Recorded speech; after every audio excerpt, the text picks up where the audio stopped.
और मेरे साथ महामंत्र के स्मरण के लिए अपना मानस तैयार करें।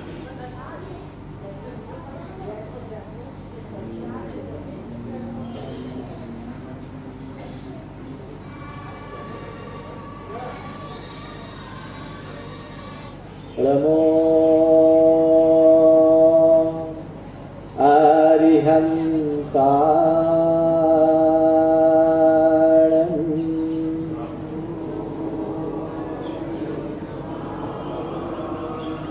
नमो सिद्धाय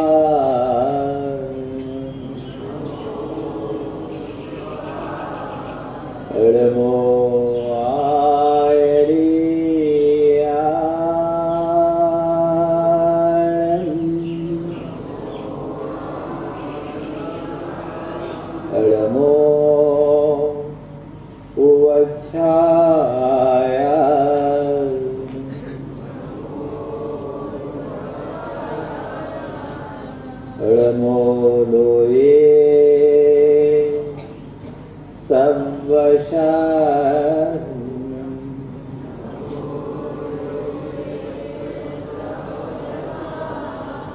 eso panchinamoyaro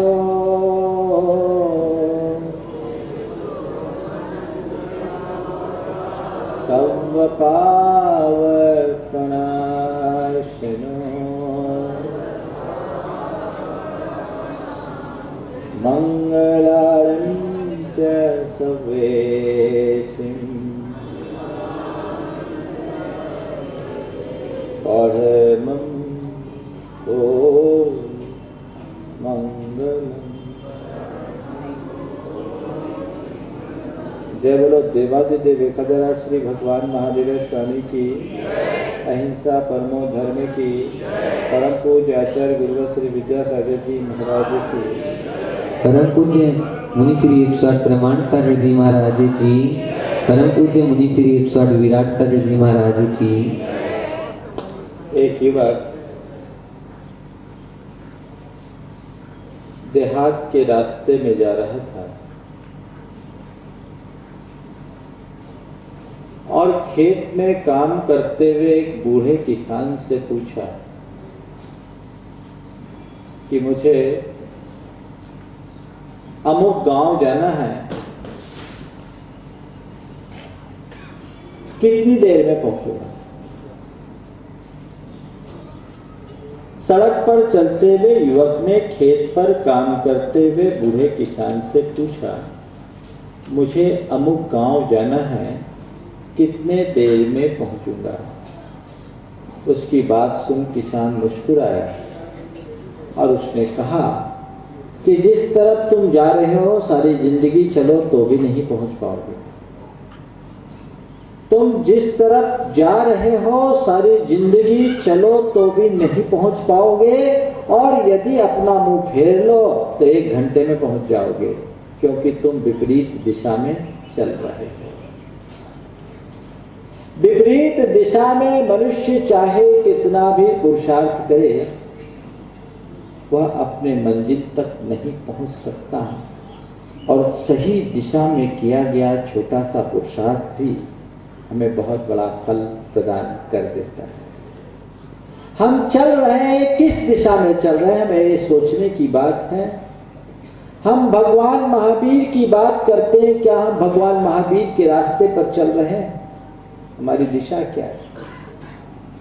अगर हम भगवान की दिशा में चलेंगे तो हमारी भगवत्ता को कोई रोक नहीं सकता, और संसार की दिशा में चलेंगे तो भगवत्ता कभी प्रकट नहीं हो सकती। शांत कहते हैं, अगर तुम धर्म के मार्ग में आगे बढ़ना चाहते हो तो सबसे पहले अपनी दिशा को निर्धारित करो। दिशा से दशा बनती है। सही दिशा में बढ़ाया गया छोटा सा कदम भी बहुत बड़ा फल देता है, और गलत दिशा में किए गए बड़े बड़े प्रयत्न भी अर्थहीन होते हैं। एक बार आचार्य गुरुदेव से किसी ने पूछा कि गुरुवर मोक्ष मार्ग में कैसे चले, बहुत इच्छा होती है लेकिन मोक्ष मार्ग बहुत कठिन लगता है। आचार्य महाराज उसकी बात सुन मुस्कुराए और उन्होंने कहा कि मोक्ष मार्ग पर चलना तो बहुत सरल है, मोक्ष मार्ग पर चलना तो बहुत सरल है। सामने वाला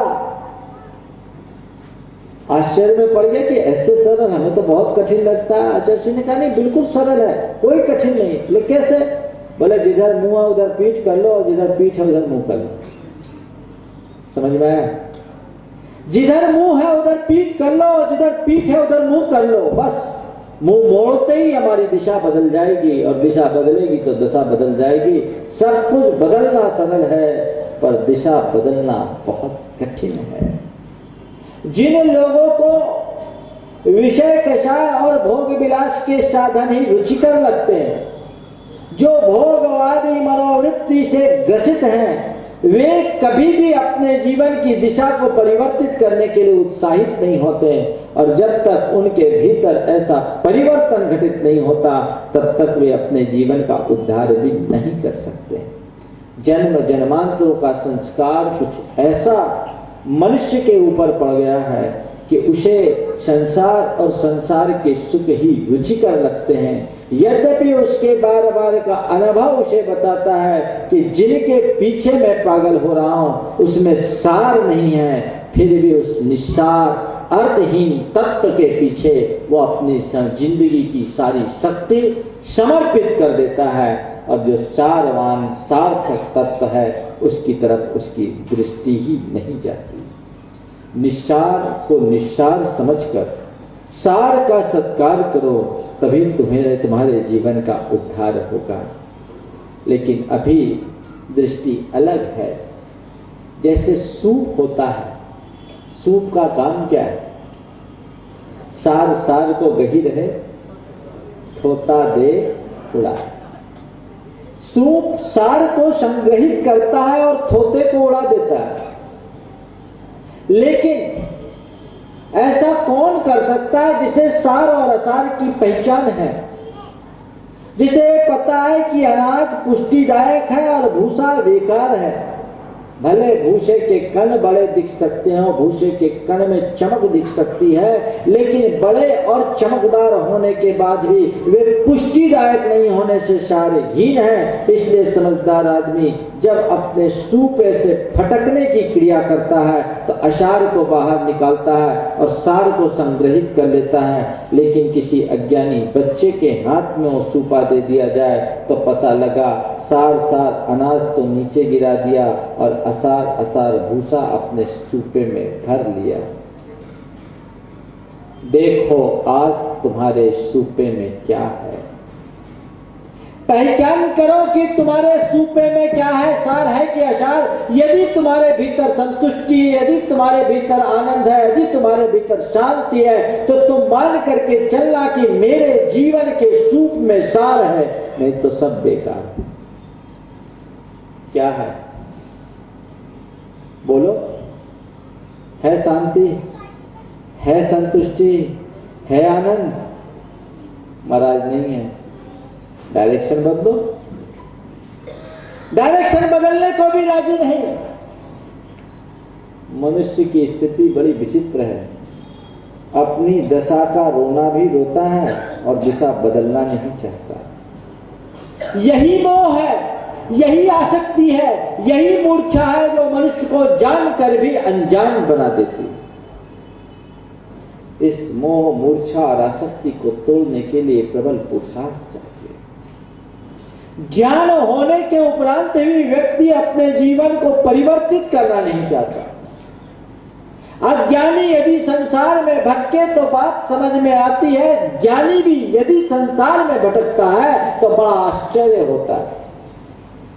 आज के लोगों की दशा बड़ी विचित्र हो गई। एक युवक ट्रेन में सफर कर रहा था और अपने घुटने पर सिर रख करके फूट फूट कर रोए जा रहा था। ट्रेन में ज्यादा भीड़ भाड़ नहीं थी, पूरा कंपार्टमेंट खाली था। सामने के सीट पर एक बूढ़ी अम्मा बैठी थी। उससे युवक का रोना देखा नहीं गया। पहले तो कुछ देर अपने आप को साधी रही,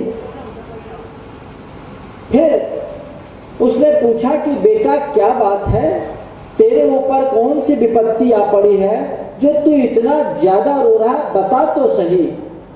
जैसा कि अक्सर होता है, रोने वाले के सामने यदि कोई सहानुभूति प्रकट करे तो और ज्यादा रोना शुरू कर देता है। उस युवक के साथ भी ऐसा ही हुआ, वो और फूट फूट कर रोना शुरू कर दिया।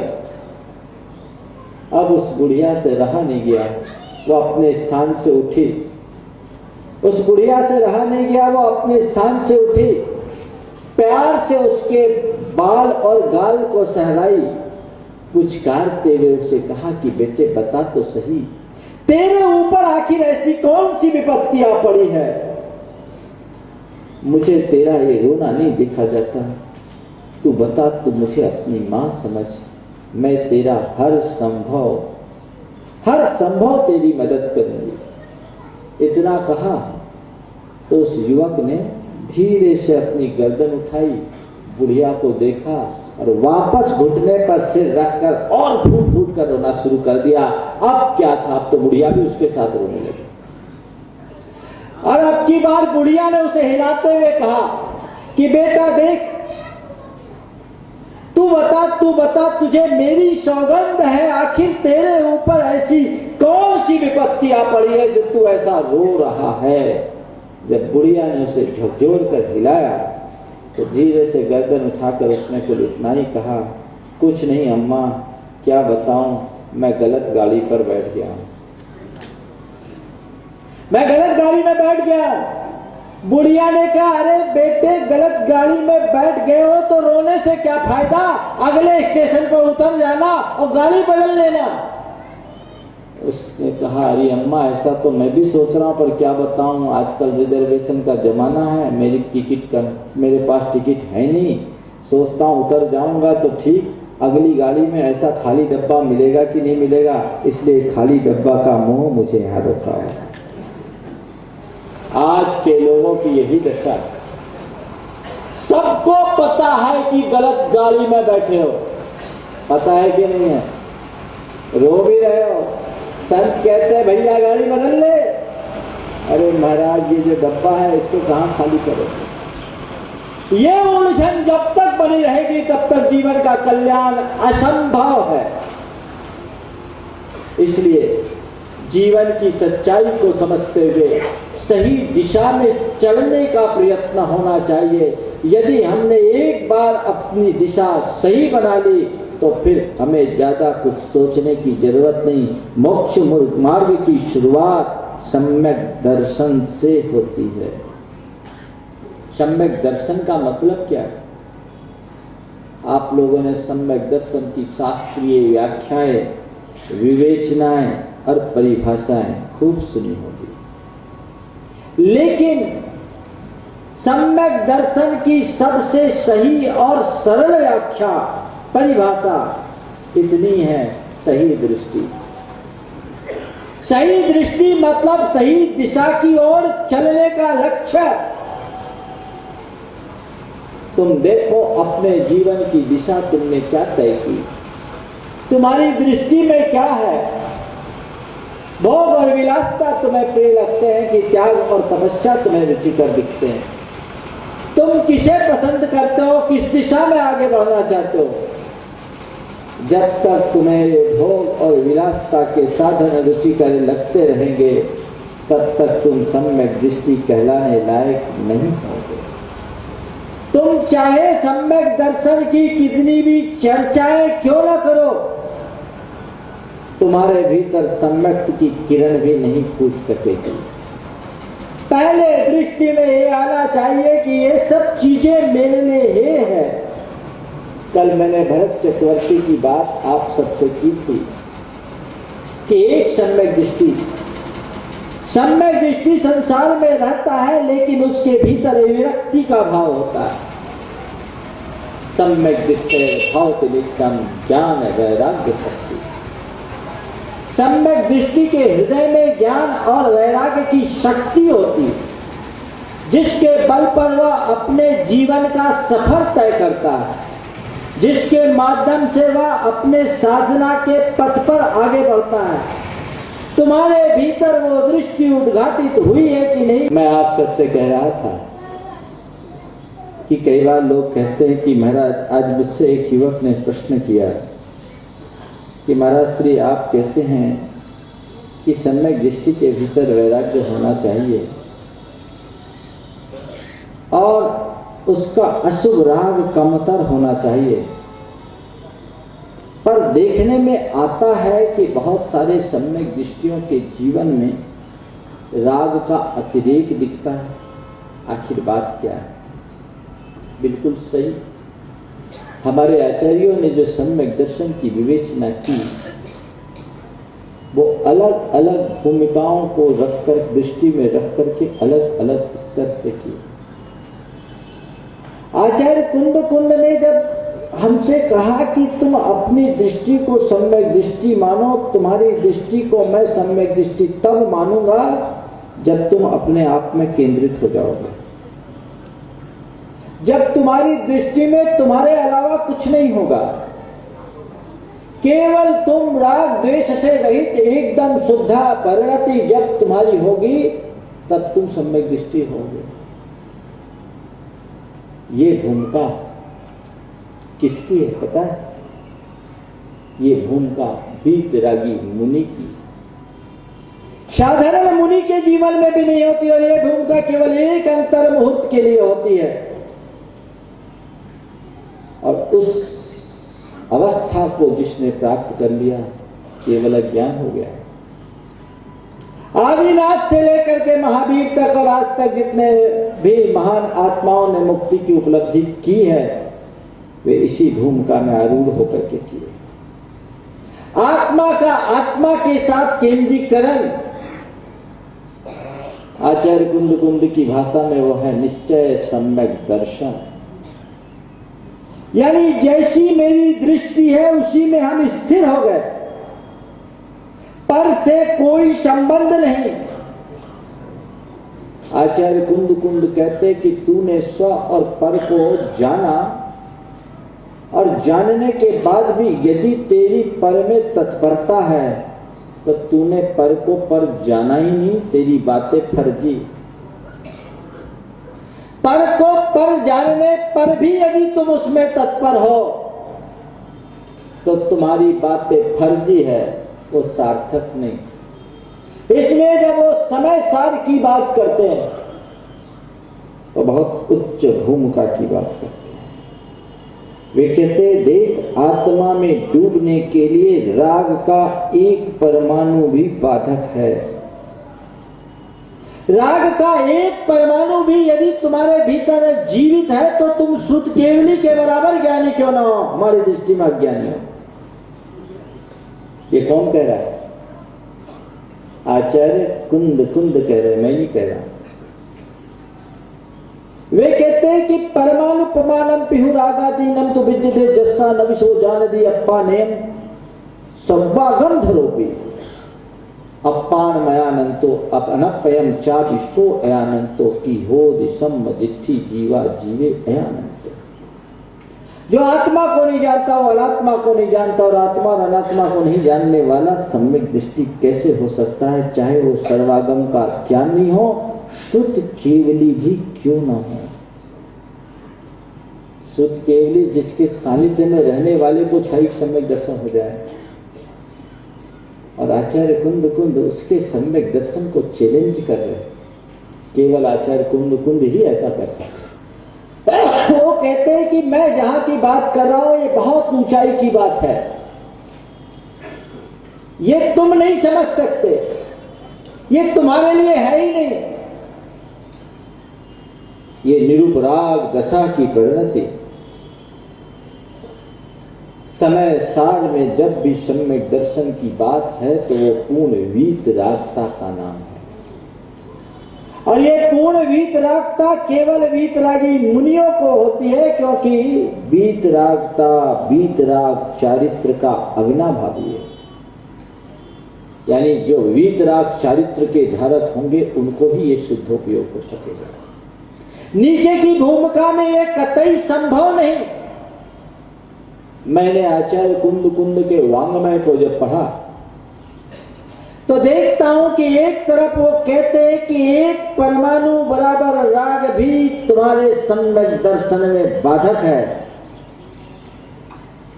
तो दूसरी तरफ वे कहते हैं कि अर्हंते सुभक्ति सम्मतम, अर्हंत भगवान के प्रति शुभ भक्ति करना सम्यक तो है।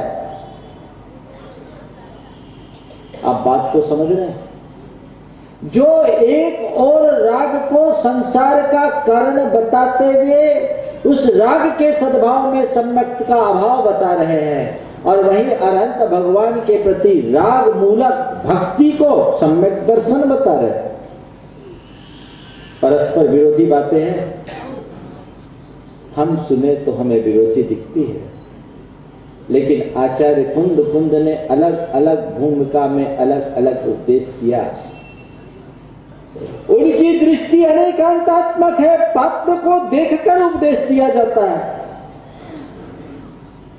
आप एक बच्चे को जब दूध पिलाते हैं तो उसमें पानी मिला करके पिलाते हैं, और अगर बड़े को दूध पिलाना होता है तो औटा करके पिलाते हैं। औटाया हुआ दूध अगर बच्चे को पिला दोगे तो उसका पेट खराब होगा, और पानी मिलाया हुआ दूध अगर बड़े को पिलाओगे तो कमजोर हो जाएगा। बड़े के लिए तो औटाया हुआ दूध ही चाहिए, और बच्चे के लिए पानी मिलाया हुआ दूध ही चाहिए। ये हर माँ जानती है कि हमें किसे कौन सा दूध परोसना है। हमारे आचार्य की भूमिका भी एक माँ से कम नहीं होती, और वे माते और वालस्य हिता शास्त्रा के लिए पात्रानुरूप उपदेश देते। वे कहते हैं कि अपनी भूमिका के अनुरूप यदि तुम काम करोगे तो ठीक। मैं जब समय सार की बात कर रहा हूं तो वह केवल आत्मा की बात है, वहां पर का कोई नाता नहीं, पर का कोई संपर्क नहीं, पर से कोई संबंध नहीं। आत्मा का आत्मा में ही स्थिर होने की बात है। ये निर्वृत्ति की बात है, जो सब प्रकार के बाह्य विकल्पों से मुक्त होने की बात होती है। इस हिसाब से जो आचार्य कुंद कहते हैं कि एक परमाणु बराबर राग भी सम्यक में बाधक है, तो मैं आपसे पूछता हूं कि जिस समय आचार्य कुंद ये गाथा लिख रहे थे उस समय उनके अंदर कोई राग था कि नहीं? क्या बिना राग के लिख रहे थे? उनके अंदर राग था। इस भाव से लिख रहे थे कि इस गाथा को पढ़ करके लोग सतपथ पर चलेंगे, अपनी आत्मा का उद्धार करेंगे। राग था कि नहीं? कितना बड़ा राग था। परमाणु ने एक गाथा को लिखने में 12 और 18 मात्राएं होती है, 30 60 मात्रा। एक परमाणु की जगह 60 मात्रा एक गाथा को लिखते समय कितना राग हो गया। फिर आचार्य कुंद की इस कसौटी के अनुसार अगर कुंद स्वामी को ही रखा जाए तो क्या होगा? बोलो। अज्ञानी होंगे ना? क्यों?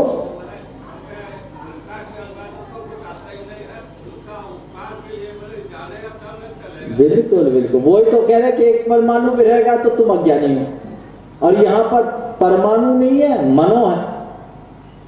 फिर भी विवक्षा, यह दृष्टि है। जब हम आत्मा में डूबने की भूमिका में हैं, उस पल यदि हमारे भीतर ऐसा राग होगा तो केवल ज्ञान कभी नहीं होगा, इतना है। लेकिन उस भूमिका में जाने से पहले हमको तय करना ही पड़ेगा।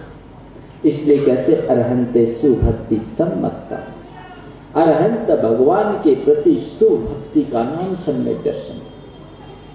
भूमिका के अनुरूप सम्यक दर्शन की प्रवृत्ति में अंतर होता। देखिए, रामचंद्र जी को आप सामने रख के देखिए। शास्त्र में कहा गया है कि श्री राम क्षायिक सम्यक दृष्टि थे। आप लोगों ने पढ़ा है, इसमें किसी को संदेह तो नहीं है। लेकिन लक्ष्मण की मृत्यु के उपरांत 6 महीने तक जब वो कंधे पर लादते फिरे, उस घड़ी की उनकी जो परिणति थी वो कैसी थी? मैं पूछ रहा हूं कि वो कैसे थे? सम्यक दृष्टि ऐसा राग? मैं तो कहता हूं अगर शास्त्र में लिखा नहीं होता कि वो क्षायिक सम्यक दृष्टि थे, तो आज के तथाकथित विशुद्ध सम्यक दृष्टि घोषित कर देते कि रामचंद्र जी तो उस समय पगला गए थे। अच्छा किया रवि सेन आचार्य ने लिख दिया कि श्री राम छाई सम्यक दृष्टि थे, और एक सम्यक दृष्टि के भीतर भी ऐसी परिणति जिसके सम्यक दर्शन पर कोई संदेह नहीं, उसके भीतर भी ऐसा राग हो सकता है। ठीक, थोड़ा आगे बढ़ो, दूसरा एपिसोड। वही रामचंद्र जी जब मुनि बन गए, ध्यान में निमग्न है, और सीता का जीव स्वर्ग में प्रतीन्द्र बना। वो सोच रहा है रामचंद्र जी के साथ मेरा इतने भावों का साथ रहा, अभी वो ध्यान में निमग्न होंगे, इनको केवल ज्ञान हो जाएगा, मोक्ष चले जाएंगे, चलो चलकर कुछ उपद्रव किया जाए ताकि ये अटक जाए और अगले भाव में हम दोनों साथ साथ मोक्ष जाए। कैसा राग, कितना उपसर्ग किया। एक आतताई बैरी भी उतना उपसर्ग नहीं करता जितना प्रेमी ने किया। राग बड़ा खतरनाक। और रामचंद्र जी भी सम्यक दृष्टि, और जो उपसर्ग करने वाला प्रतीन्द्र है वो भी सम्यक दृष्टि। अंतर, एक सम्यक दृष्टि उपसर्ग कर रहा है और एक सम्यक दृष्टि उपसर्ग सह रहा है। सम्यक दृष्टि सम्यक दृष्टि पर उपसर्ग कर रहा है। दिमाग में आ रही बातें? इस उदाहरण को सामने रख करके चलो। मतलब क्या है? इस समय रामचंद्र जी को कोई फर्क नहीं पड़ रहा। जिस सीता की खोज के लिए वो तड़पते रहे, और अभी वही सब दृश्य सामने है, कोई फर्क नहीं पड़ रहा है। मन एकदम स्थिर और शांत, किसी भी प्रकार का मन में विकल्प नहीं। क्यों? अब बाहर की सीता से कोई प्रयोजन नहीं, भीतर की सीता जो दिख गई। अब वो बीत राग परिणति में आ गए। तो जो बीत राग सम्यक दृष्टि होते हैं उनके पास एक परमाणु बराबर भी राग नहीं होता, और जो सराग सम्यक दृष्टि होते हैं वो बिना राग के होते ही नहीं। राग है, एक परिभूम का है जिसमें स्व का परिचय है और पर की परिचर्या है, और एक भूम का है जिसमें स्व का परिचय है और स्व की ही परिचर्या है। पर को पर जानने के बाद भी राग मनुष्य को उलझा कर रखता है। तुम्हारी भूमिका उसी राग की है, और उस राग के लिए कहते हैं कि ध्यान रखना, इस काल में तुम कितना भी कोशिश करो, बीत राग तो बन ही नहीं सकते। बीत राग तुम्हारा केवल आदर्श होगा। तुम बीत द्वेष बनो और बैरागी बनो, कल बीत रागी बनोगे। बैरागी बनो, बैरागी बनोगे तो तुम्हारा विषय कसाय का राग छूटेगा। पाप प्रपंच से अपने आप को बचा सकोगे, और तुम्हारा धर्मानुराग प्रगाढ़ होगा। धर्म का राग विषयों के राग से बचाता है। तुम्हारा धर्म का अनुराग जितना गाढ़ होगा, विषयों का अनुराग उतना कम होगा, और विषयों का अनुराग जितना कम होगा उतनी जल्दी तुम अपनी आत्मा का उद्धार करने में समर्थ हो सकोगे। बातें बीत रागता की चाहे जितना भी कर लो, ये सब बातें हैं करने की, है होने की कुछ नहीं। आज हो यही रहा है, जो आप कर सकते हो आपको बताया नहीं जा रहा है, और जो आपको बताया जा रहा है वो आपके बस की नहीं। क्या होगा? समय सार है, उसके हार्द को समझना हर किसी के बूते की बात नहीं। एक दूसरी क्लास के बच्चे के हाथ में समय सार दो, और एक एमए के विद्यार्थी के हाथ में समय सार दो। दूसरी क्लास का बच्चा हिज तोड़ करके बोलेगा स म य में आ की मात्रा या, फिर स में आ की मात्रा सा, फिर र, पढ़ दिया समय सार। और एक एमए का विद्यार्थी के हाथ में अगर आप समय सार दोगे तो एक बार में वो समय सार को ही नहीं पढ़ेगा, उसके कथ्य को भी समझेगा। आज हो ये रहा है कि पहली और दूसरी क्लास के बच्चे के हाथ में समय सार है, और वो कह रहा है कि देखो मैं समय सार पढ़ता हूँ। ज्ञानी हंसते हैं, बेटा समय सार पढ़ता तो तेरी ये दशा नहीं होती, तू कहीं का कहीं होता। आचार्य कुंद ने अष्टपाहुड़ में बहुत अच्छे तरीके से ये बात कही कि अभी तक मैंने जो सम्यक दर्शन की चर्चा की वह सब मुनियों की अपेक्षा की, एकदम बीतराग परिणतित्वों पर चर्चा। और आगे कहते एवं सम्मा दिट्ठी समणानम सावयान पुण्य सुन सो। अभी तक मैंने जितनी बातें की वो श्रवणों की, अब श्रावकों की कह रहा हूं सुनो। क्या है श्रावक का सम्यक दर्शन? हिंसा रहिए देवे, हिंसा रहिए धम्मे, 18 दोष बज्जिए देवे, निकंथे पब्बैने सद्धनम होई सम्मतम। हिंसा से रहित धर्म में, 18 दोषों से रहित देव में, निर्ग्रंथ मुनि में और प्रवचन यानी आगम में श्रद्धान का नाम सम्मत है। ये तुम्हारी भूमिका है। ये श्रद्धान जब तक तुम्हारे अंतर में प्रकट नहीं होगा तब तक तुम्हारा कल्याण नहीं। बंधुओं, देव शास्त्र और गुरु मोक्ष मार्ग के मूल है। जब तक देव शास्त्र गुरु पर तुम्हारा श्रद्धान है तब तक तुम धर्मी हो। जिनका देव शास्त्र गुरु से श्रद्धान उठ गया वो धर्मी भी नहीं।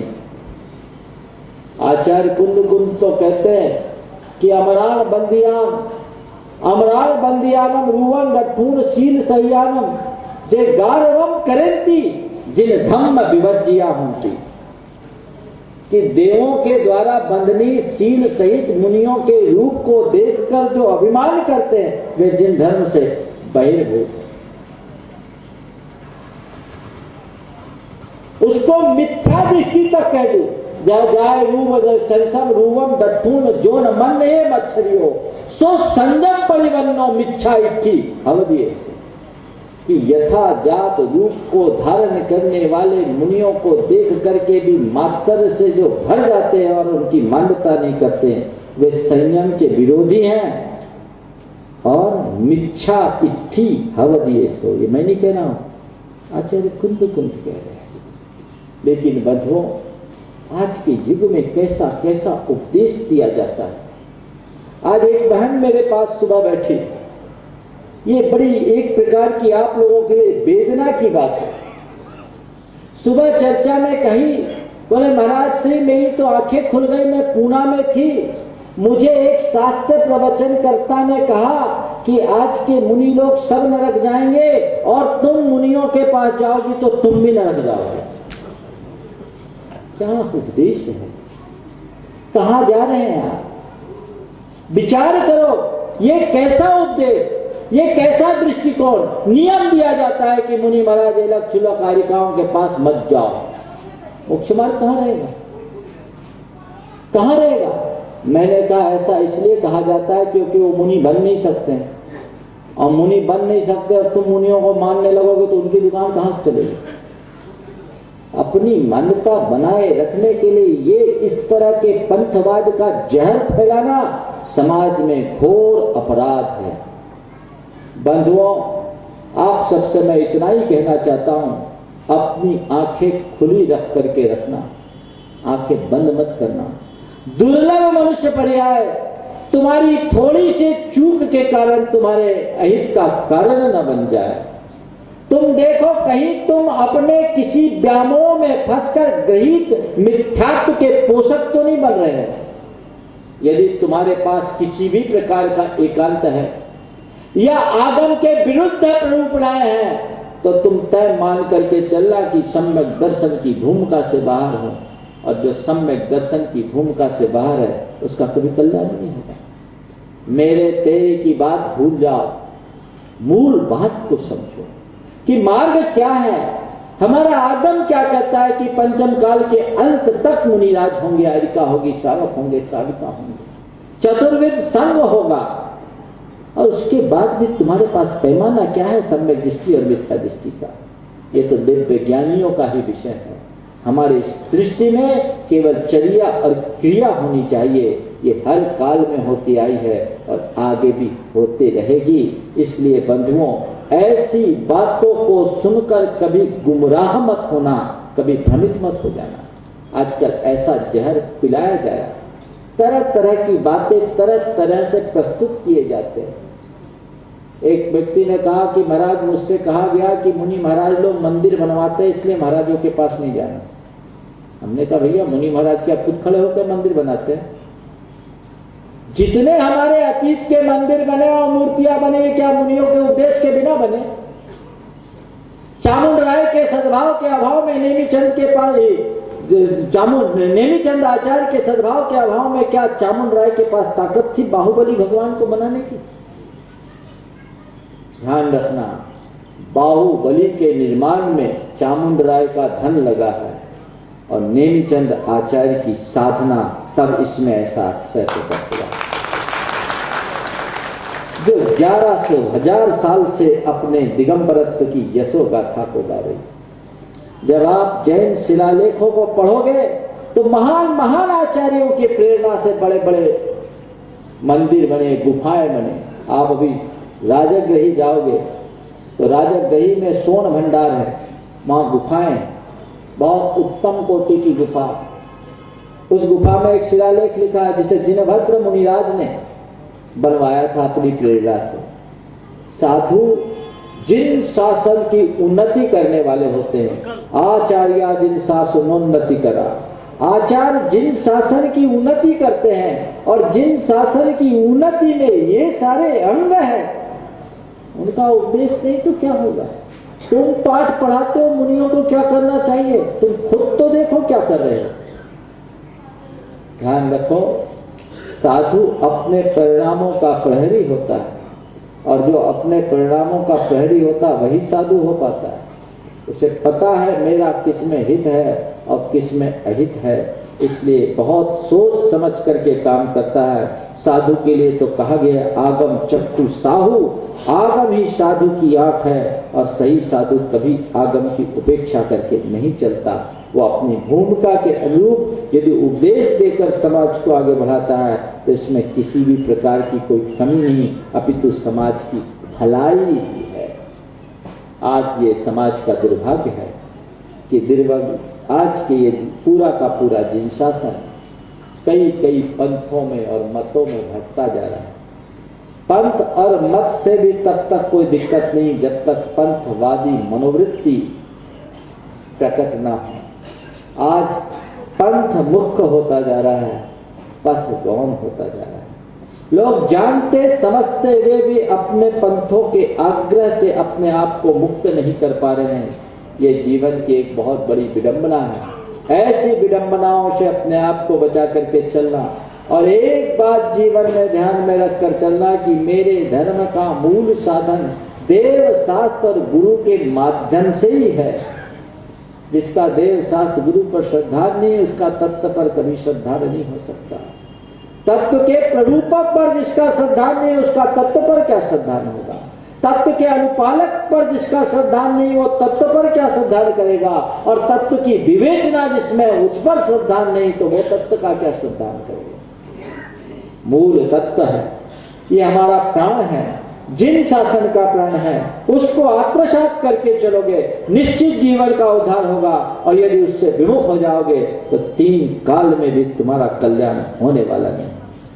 ये इस तरह की जो परिकल्पनाएं और इस तरह के प्रतिपादन और व्याख्याएं जो हो रही है वो समाज को बहुत दिग्भ्रमित कर रही है। लोग कहते हैं कि महाराज जी आजकल ऐसा हो रहा है, क्या करें, हम लोग क्या करें। कल मुझसे एक सज्जन ने आकर कहा, बोला महाराज यहाँ इतना बढ़िया पंचकल्याणक हो रहा है, उसमें आप नहीं हैं, हमको बहुत तकलीफ हो रही है। हम बोले भैया पंचकल्याणक हो रहा है, मैं रहूं या ना रहूं, करने वाले कर रहे हैं, आप नहीं, उनसे पूछो। जो लोग ये कहते हैं कि पंचम काल में मुनि नहीं हो सकते, मैं उनसे पूछना चाहता हूं भैया शास्त्र क्या कहता है, पहले ये तो बताओ कि पंचम काल के अंत तक मुनि होंगे। आचार्य कुंद कहते हैं कि भरे दुष्म काले धर्म ध्यानम हवे साहुस, इस दुष्मा काल में साधु का धर्म ध्यान होता है और इसको जो नहीं मानता हूं मिथ्या दृष्टि है। फिर हम आचार्य कुंद की माने कि तुम्हारी माने? तुम कहते हो पंचम काल में मुनि नहीं हो सकते, ये बात तो नहीं जचती। आज जो है वो मुनि नहीं है तो तुम बन के बता दो।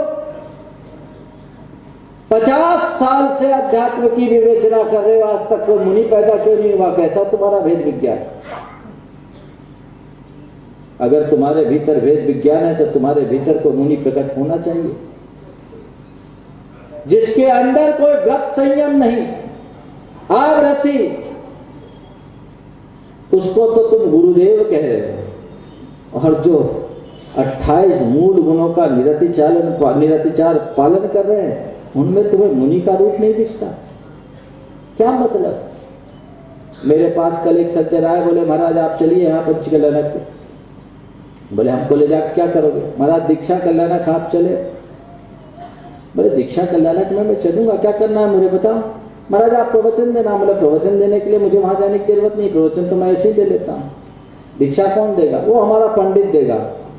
हम बोले मैं 25 साल से मुनि बनकर साधना कर रहा हूँ, मुझ में मुनि तो नहीं दिख रहा, और तुम्हारा पंडित 2 मिनट को कपड़ा उतारेगा वो मुनि हो गया? ऐसे जगह ले रहा करके मुझे तमाशा बनाओगे क्या?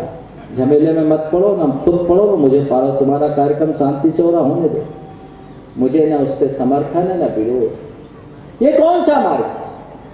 जब तुम्हारे अंदर मान्यता ही नहीं तो फिर हमें ले जाना क्यों चाहते हो?